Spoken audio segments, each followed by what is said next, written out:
अस्सलाम वालेकुम दोस्तों, मैं आपका भाई मंसूर और आपका स्वागत करता हूं दिन रिफ्लेक्शन चैनल में। दोस्तों, क्या आपको पता है दो ईसाइयों ने आप सरकार मोहम्मद सल्लल्लाहु अलैहि वसल्लम की कब्र मुबारक से सरकार का जिस्म चोरी करने की कोशिश की थी।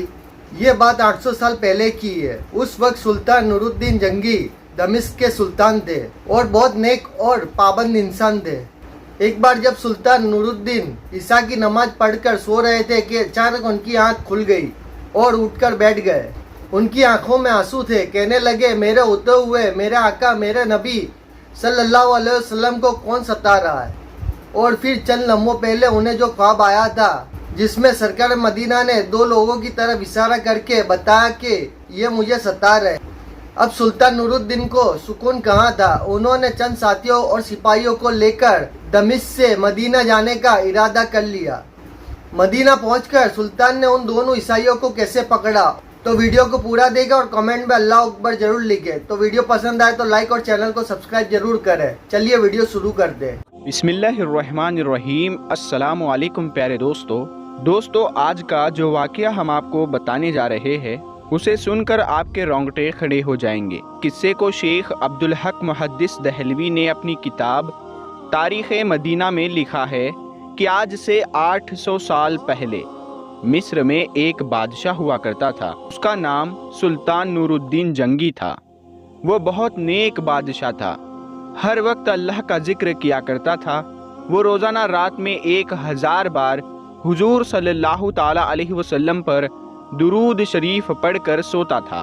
एक रात थकान की वजह से सुल्तान ने सिर्फ 700 बार दरूद शरीफ पढ़ा और सो गए। तो ख्वाब में हुजूर सल्लल्लाहु ताला अलैहि वसल्लम का दीदार हुआ।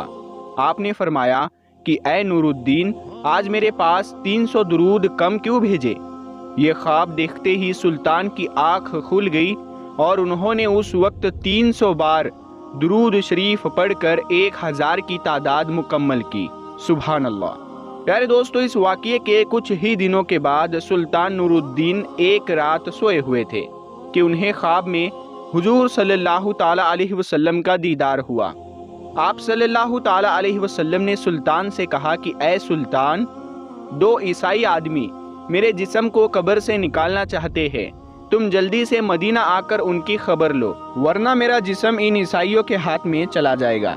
और फिर हुजूर सल्लल्लाहु ताला अलैहि वसल्लम ने सुल्तान को उन दोनों आदमियों की शक्ल दिखाई।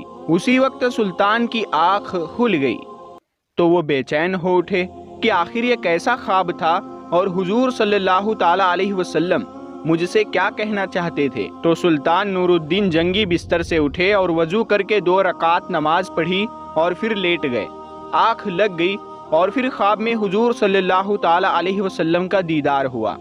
आप फरमा रहे थे कि ए सुल्तान, तुम क्यों सो गए, मेरी बात पर ध्यान दो, जल्दी से मदीना आओ और मुझे इन दोनों ईसाइयों से बचाओ जो मेरा जिस्म निकालना चाहते हैं। सुल्तान फिर घबराकर उठ बैठे। इस बार भी सुल्तान ने जाकर वजू किया और 2 रकात नमाज पढ़ी। उनकी आँख फिर से लग गई और वो सो गए। ख्वाब में तीसरी बार फिर हुजूर सल्लल्लाहु ताला अलैहि वसल्लम का दीदार हुआ। आप सल्लल्लाहु ताला अलैहि वसल्लम ने थोड़ा सख्ती से फरमाया कि ए सुल्तान, जल्दी से मदीना आओ और मुझे इन ईसाइयों से बचाओ। सुल्तान घबरा कर उठ बैठे और रात ही में अपनी सारी फौज को जमा किया और कहने लगे कि कुछ ना कुछ मामला ज़रूर है। हुजूर सल्लल्लाहु ताला अलैहि वसल्लम के जिस्म मुबारक को कोई ख़तरा है, इसीलिए मुझे ख्वाब में बार बार हुजूर का दीदार हो रहा है और आप फरमा रहे हैं कि मदीना आकर मुझे इन ईसाइयों से बचाओ। सुल्तान ने अपना लश्कर तैयार किया और रात ही में एक बड़ी फौज के साथ मदीना की तरफ रवाना हो गए। 2 दिनों के सफ़र के बाद वो मदीना पहुँचे। सुल्तान के वजीर जमालुद्दीन ने कहा कि ए सुल्तान, अगर आप सीधे लोगों से ये पूछेंगे कि कौन हुजूर सल्लल्लाहु ताला अलैहि वसल्लम का जिस्म मुबारक निकालने की कोशिश कर रहा है, तो शायद वो दोनों ईसाई चौकन्ना हो जाए और हमारे हाथ ना लगे। इसीलिए आप एक काम करें कि तमाम मदीना वालों में इनाम तकसीम करने का ऐलान कर दें और फिर एक जगह पर बैठकर आप हर इनाम लेने वाले की शक्ल देखें। इस तरह आप उन दोनों ईसाइयों को आसानी से पहचान लेंगे और हमें उन्हें पकड़ना आसान होगा। सुल्तान ने कहा कि ठीक है, इसका इंतज़ाम किया जाए। اور پھر صبح ہوتے ہی پورے مدینہ میں اعلان کر دیا گیا کہ سلطان نور الدین کی طرف سے تمام مدینہ والوں کو انعام بانٹے جائیں گے۔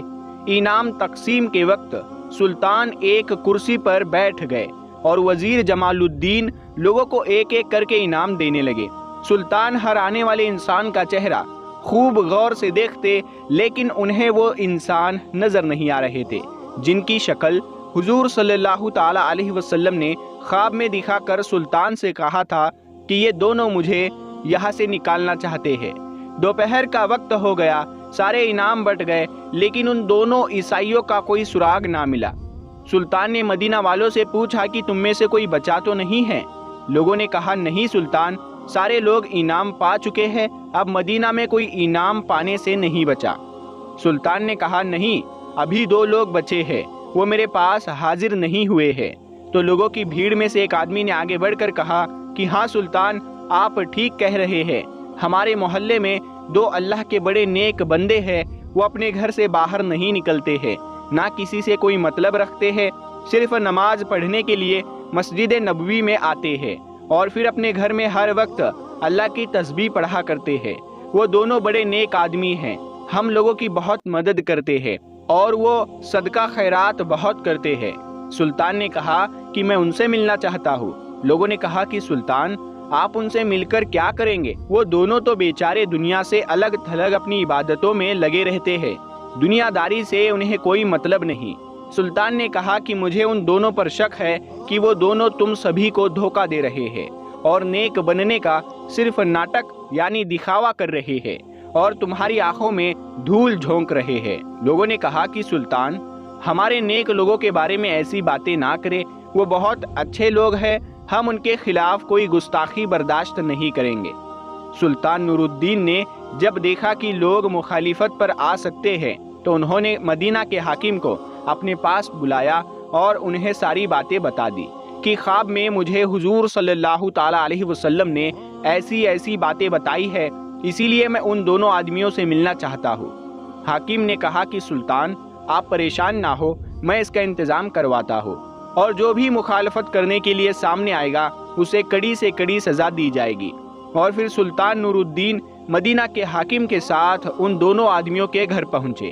سلطان نے جیسے ہی ان دونوں آدمیوں کی شکلیں دیکھی تو وہ انہیں پہچان گئے، کیونکہ یہ دونوں وہی انسان تھے جن کی شکلیں حضور صلی اللہ تعالی علیہ وسلم نے خواب میں سلطان کو دکھائی تھی اور فرمایا تھا کہ یہ دونوں میری قبر میں سے میرے جسم کو نکالنا چاہتے ہیں۔ سلطان نے ان دونوں سے ساری باتیں پوچھی تو انہوں نے صاف انکار کر دیا اور انہوں نے کہا کہ ہم تو رسول اللہ صلی اللہ تعالی علیہ وسلم سے بہت زیادہ محبت کرتے ہیں، اسی لیے تو ہم اپنا شہر چھوڑ کر مدینہ میں آ کر رہنے لگے، ہم ایسا گندا کام کیوں کریں گے؟ سلطان نے کہا کہ تم سچ سچ بتا دو ورنہ میں تمہیں بہت سخت سزا دوں گا۔ ان لوگوں نے کہا کہ اے سلطان، ہم بالکل بے قصور ہیں، تمہیں جو کرنا ہے وہ تم کر سکتے ہو۔ پھر سلطان نے فوجیوں کو حکم دیا کہ ان کے گھر کا کونا کونا چھان مارو اور ہر چیز ہٹا کر دیکھو کہ کیا کہیں سرنگ کا نشان ملتا ہے۔ فوجیوں نے پورا گھر چھان مارا لیکن کہیں کوئی سراغ نہ ملا۔ سلطان نے خود اندر جا کر ایک ایک چیز ہٹا کر دیکھی لیکن کہیں کچھ نشان نہ ملا۔ اب تو لوگوں نے بھی کہنا شروع کر دیا کہ اے سلطان، یہ تمہاری غلط فہمی ہے، تم ہمارے اللہ والوں کو کیوں پریشان کر رہے ہو؟ مدینہ کے حاکم نے بھی سلطان سے چپکے سے کہا کہ سلطان، مجھے بھی یہی لگتا ہے کہ آپ سے کوئی غلط فہمی ہو گئی ہے، بہتر ہوگا کہ آپ ان دونوں آدمیوں کو چھوڑ دیں ورنہ لوگوں کی مخالفت بڑھ سکتی ہے۔ سلطان بہت زیادہ پریشان ہو گئے۔ اس کمرے میں ایک مصلی بچھا ہوا تھا۔ سلطان نے مصلی پر کھڑے ہو کر اللہ سے فریاد کی اور سجدے میں سر رکھ کر رونے لگے اور اللہ سے مدد مانگنے لگے کہ اے میرے اللہ، میں ایک انسان ہوں، میرے اندر جتنی طاقت تھی میں نے اتنی کوشش کر لی، لیکن آپ کے پیارے نبی نے فرمایا تھا کہ یہی دونوں دھوکے باز انسان آپ صلی اللہ تعالی علیہ وسلم کا جسم نکالنا چاہتے ہیں، لیکن یا اللہ، مجھے کوئی سراغ نہیں مل رہا ہے، آپ میری رہنمائی فرمائے۔ سلطان رو رو کر اللہ سے دعا کر رہے تھے اور مدد مانگ رہے تھے کہ تبھی اللہ کی طرف سے سلطان کے دل میں یہ بات ڈالی گئی کہ اے سلطان، تم نے ان دونوں کے کمرے میں ہر چیز ہٹا کر دیکھ لی ہے، ہر طرح سے تلاشی لے لی ہے، ذرا یہ مصلی بھی ہٹا کر دیکھو، जिस पर बैठे तुम मुझसे दुआ मांग रहे हो। सुल्तान तेजी से उठे और मुसल्ला हटाकर देखा तो नीचे लकड़ी का एक पटरा बिछा हुआ था। सुल्तान ने फौजियों को हुक्म दिया कि ये पटरा हटाओ। जैसे ही उस पटरे को हटाया गया तो नीचे एक सुरंग बनी हुई थी। सुल्तान ने एक फौजी से कहा कि जाकर देखो कि ये सुरंग किधर जाती है। फौजी ने अंदर जाकर देखा तो वो सुरंग हुजूर सल्लल्लाहु ताला अलैहि वसल्लम की कब्र के पास तक पहुंच चुकी थी और हजरत उमर रदी अल्लाह ताला अन्हु का अंगूठा नजर आने लगा था। फौजी ने वापस आकर सुल्तान को ये बातें बताई तो सुल्तान ने उन दोनों ईसाइयों को गिरफ्तार करवाकर अपने सामने पेश किया और फिर उनसे पूछा कि अब तुम सच सच बता दो वरना मैं तुम्हारी गर्दन उड़ा दूंगा। उन दोनों ने जवाब दिया कि ऐ सुल्तान, हमें ईसाइयों की तरफ से यहाँ मदीना भेजा गया है ताकि हम मुसलमानों के नबी का जिस्म निकाल कर उन्हें दे सके और इसके बदले में हमें बहुत सारा इनाम दिया जाएगा। इसीलिए हम दोनों ने अपना भेष बदला और एक नेक आदमी की शक्ल बनाकर मदीना में आकर रहने लगे। खुद पर लोगों का भरोसा बढ़ाने लगे। हम लोगों में खूब सदका खैरात करते ताकि किसी को हम पर शक भी ना हो सके। जब सभी लोग रात में सो जाते तो हम दोनों इस सुरंग को खोदते थे और इसकी मिट्टी बाहर कब्रिस्तान में कब्रों के ऊपर डालाते ताकि किसी को पता भी ना चल सके। कल हमारा काम मुकम्मल हो जाता और हम रात में ही तुम्हारे नबी का जिस्म लेकर अपने शहर चले जाते। फिर हम ईसाई तुम्हारे नबी के जिस्म के साथ बेहुरमती करते और तुम मुसलमानों को तकलीफ देते। लेकिन पता नहीं कैसे ऐ सुल्तान तुम्हें इस बात की खबर हो गई और हमारा सारा प्लान चौपट हो गया।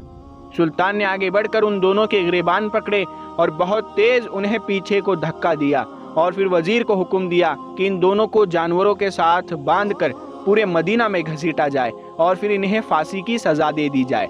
इन सब के बाद सुल्तान ने हुजूर सल्लल्लाहु ताला अलैहि वसल्लम की कब्र मुबारक के चारों तरफ जमीन के अंदर से एक खंदक खुदवाई और उसमें 7 दीवारें बनवाकर उसमें पिघला तांबा, लोहा और तारकोल डलवा दिया ताकि कोई दोबारा हुजूर सल्लल्लाहु ताला अलैहि वसल्लम के जिस्म मुबारक को निकालने की हिम्मत भी ना कर सके।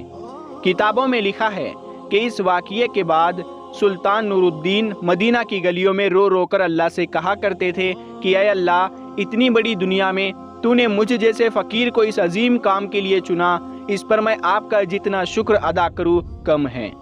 देखा दोस्तों, इस नापाक साजिश के बाद जरूरी था कि ऐसी तमाम साजिशों को हमेशा के लिए ख़त्म कर दिया जाए। सुल्तान ने इंजीनियर बुलाए और कब्र मुबारक के चारों तरफ खंदक खोदने का हुक्म दिया, यहाँ तक कि पानी निकल आए। सुल्तान के हुक्म से वहाँ बड़ी खाई बना दी गई और उसमें पिघला हुआ शीशा भर दिया गया। शीशे की खंदक और खाई आज भी रोजा रसूल सल्लल्लाहु अलैहि वसल्लम के गिर्द मौजूद है। अल्लाह हमें पाबंदी से 5 वक्त की नमाज पढ़ने की तौफीक अता करे, आमीन। आपको वीडियो अच्छा लगा हो तो लाइक और चैनल को सब्सक्राइब जरूर करें। कल मिलेंगे एक ऐसी ही नई वीडियो के साथ।